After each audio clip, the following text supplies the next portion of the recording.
വിശുദ്ധ ലൂക്ക അധ്യായം 5. ആദ്യത്തെ ശിഷ്യന്മാർ. ദൈവവചനം ശ്രവിക്കാൻ ജനങ്ങൾ അവനു ചുറ്റും തിങ്ങിക്കൂടി. അവൻ ഗനേസരത്ത് തടാകത്തിൻ്റെ തീരത്ത് നിൽക്കുകയായിരുന്നു. 2 വള്ളങ്ങൾ കരയോടടുത്ത് കിടക്കുന്നത് അവൻ കണ്ടു. മീൻപിടുത്തക്കാർ അവയിൽ നിന്നിറങ്ങി വല കഴുകുകയായിരുന്നു. ശിമിയോൻ്റേതായിരുന്നു വള്ളങ്ങളിൽ ഒന്ന്. യേശു അതിൽ കയറി. കരയിൽ നിന്ന് അല്പം അകലേക്ക് വള്ളം നീക്കാൻ അവനോട് യേശു ആവശ്യപ്പെട്ടു. അതിലിരുന്ന് അവൻ ജനങ്ങളെ പഠിപ്പിച്ചു. സംസാരിച്ചു തീർന്നപ്പോൾ അവൻ ശിമിയോനോട് പറഞ്ഞു, ആഴത്തിൽ നോക്കി മീൻ പിടിക്കാൻ വലയെറുക്കുക.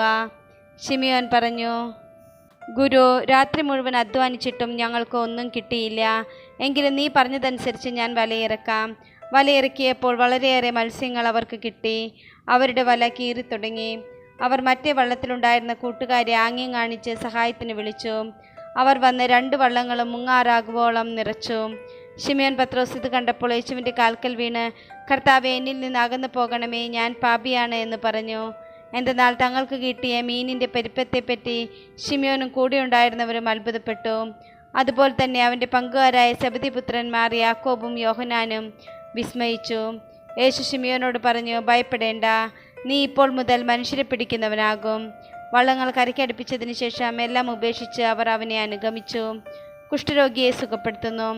പിന്നീട് ഒരിക്കൽ യേശു ഒരു പട്ടണത്തിലായിരിക്കുമ്പോൾ ഒരു കുഷ്ഠരോഗി വന്ന് അവനെ കണ്ട് സാഷ്ടാംഗം വീണ് പ്രാർത്ഥിച്ചു, കർത്താവേ, അങ്ങേക്ക് മനസ്സുണ്ടെങ്കിൽ എന്നെ ശുദ്ധനാക്കാൻ കഴിയും.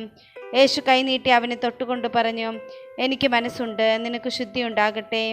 തൽക്ഷണം കുഷ്ഠം അവനെ വിട്ടുമാറി. യേശു അവനോട് പറഞ്ഞു, ഇക്കാര്യം നീ ആരോടും പറയരുത്. പോയി നിന്നെ തന്നെ പുരോഹിതന് കാണിച്ചു കൊടുക്കുകയും മോശ കൽപ്പിച്ചിട്ടുള്ളതനുസരിച്ച് ജനങ്ങൾക്ക് സാക്ഷ്യത്തിനായി ശുദ്ധീകരണ കാഴ്ചകൾ സമർപ്പിക്കുകയും ചെയ്യുക. എന്നാൽ യേശുവിൻ്റെ കീർത്തി പൂർവാധികം വ്യാപിച്ചതേയുള്ളൂ. അവൻ്റെ വാക്കു കേൾക്കുന്നതിനും രോഗശാന്തി നേടുന്നതിനും വേണ്ടി വളരെ ആളുകൾ തിങ്ങിക്കൂടി. അവനാകട്ടെ വിജനപ്രദേശങ്ങളിലേക്ക് പിൻവാങ്ങി അവിടെ പ്രാർത്ഥിച്ചു കൊണ്ടിരുന്നു. തളർവാദ രോഗിയെ സുഖപ്പെടുത്തുന്നു. ഒരു ദിവസം യേശു പഠിപ്പിച്ചു കൊണ്ടിരിക്കുമ്പോൾ ഗലീലിയിലെ എല്ലാ ഗ്രാമങ്ങളിൽ നിന്നും യൂദയായിൽ നിന്നും ജെറുസലേമിൽ നിന്നും ഫരിസേയരും നിയമാധ്യാപകരും അവിടെ വന്നുകൂടി. രോഗികളെ സുഖപ്പെടുത്താൻ കർത്താവിൻ്റെ ശക്തി അവനിൽ ഉണ്ടായിരുന്നു. അപ്പോൾ ചിലർ ഒരു തളർവാദ രോഗിയെ കിടക്കയിൽ എടുത്തുകൊണ്ടുവന്നു. അവർ അവനെ അകത്ത് യേശുവിൻ്റെ മുമ്പിൽ കൊണ്ടുവരാൻ പരിശ്രമിച്ചു. ജനക്കൂട്ട നിമിത്തം അത് സാധിക്കാഞ്ഞതുകൊണ്ട് അവർ പുരമുകളിൽ കയറി ഓടിളക്കി കിടക്കയോടെ അവനെ യേശുവിൻ്റെ മുമ്പിലേക്ക് ഇറക്കി. അവരുടെ വിശ്വാസം കണ്ട് അവൻ പറഞ്ഞു, മനുഷ്യ, നിന്റെ പാപങ്ങൾ ക്ഷമിക്കപ്പെട്ടിരിക്കുന്നു. നിയമജ്ഞരും ഫരിസേയരും ചിന്തിച്ചു തുടങ്ങി, ദൈവദൂഷണം പറയുന്ന ഇവൻ ആര്? ദൈവത്തിനല്ലാതെ മറ്റാർക്കാണ് പാപങ്ങൾ ക്ഷമിക്കാൻ സാധിക്കുക? അവരുടെ വിചാരം മനസ്സിലാക്കി യേശു അവരോട് പറഞ്ഞു, എന്തുകൊണ്ടാണ് നിങ്ങൾ ഇങ്ങനെ ഹൃദയത്തിൽ ചോദിക്കുന്നത്? ഏതാണ് എളുപ്പം, നിന്റെ പാപങ്ങൾ ക്ഷമിക്കപ്പെട്ടിരിക്കുന്നു എന്ന് പറയുന്നതോ എഴുന്നേറ്റ് നടക്കുക എന്ന് പറയുന്നതോ?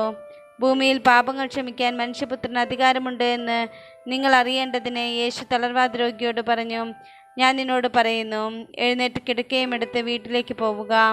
ഉടനെ എല്ലാവരും കാണുക അവൻ എഴുന്നേറ്റ് കിടക്കയും എടുത്ത് ദൈവത്തെ സ്തുതിച്ചുകൊണ്ട് വീട്ടിലേക്ക് പോയി. എല്ലാവരും വിസ്മയഭരിതരായി ദൈവത്തെ മഹത്വപ്പെടുത്തി. അവർ സംഭ്രമത്തോടെ പറഞ്ഞു, അസാധാരണ സംഭവങ്ങൾ ഇന്ന് നാം കണ്ടിരിക്കുന്നു. ലേവിയെ വിളിക്കുന്നു. ഇതിനുശേഷം അവൻ പോകും വഴി ലേവി എന്നൊരു ചുങ്കക്കാരൻ ചുങ്കസ്ഥലത്തിരിക്കുന്നത് കണ്ടു. എന്നെ അനുഗമിക്കുക എന്ന് യേശു അവനോട് പറഞ്ഞു. അവനെല്ലാം ഉപേക്ഷിച്ച് എഴുന്നേറ്റ് അവനെ അനുഗമിച്ചു. ലേവി തൻ്റെ വീട്ടിൽ അവന് വേണ്ടി ഒരു വലിയ വിരുന്ന് നടത്തി. ചുങ്കക്കാരുടെയും മറ്റുള്ളവരുടെയും ഒരു വലിയ ഗണം അവരോടൊപ്പം ഭക്ഷണത്തിനിരുന്നു.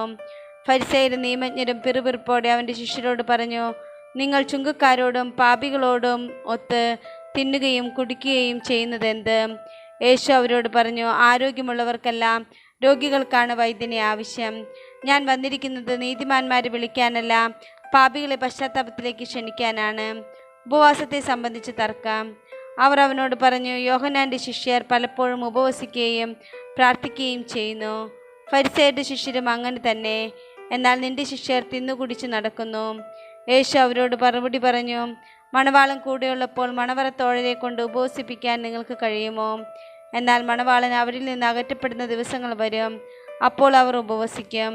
അവൻ അവരോട് ഒരു ഉപമയും പറഞ്ഞു, ആരും പുതിയ വസ്ത്രത്തിൽ നിന്ന് കഷ്ണം കീറിയെടുത്ത് പഴയ വസ്ത്രത്തോട് ചേർക്കാറില്ല. അങ്ങനെ ചെയ്താൽ പുതിയ വസ്ത്രം കീറുന്നു എന്ന് മാത്രമല്ല, പുതിയ കഷ്ണം പഴയതിനോട് ചേരാതെ വരികയും ചെയ്യും. ആരും പുതിയ വീഞ്ഞ് പഴയ തോൽക്കുടങ്ങളിൽ ഒഴിച്ചു വെക്കാറില്ല.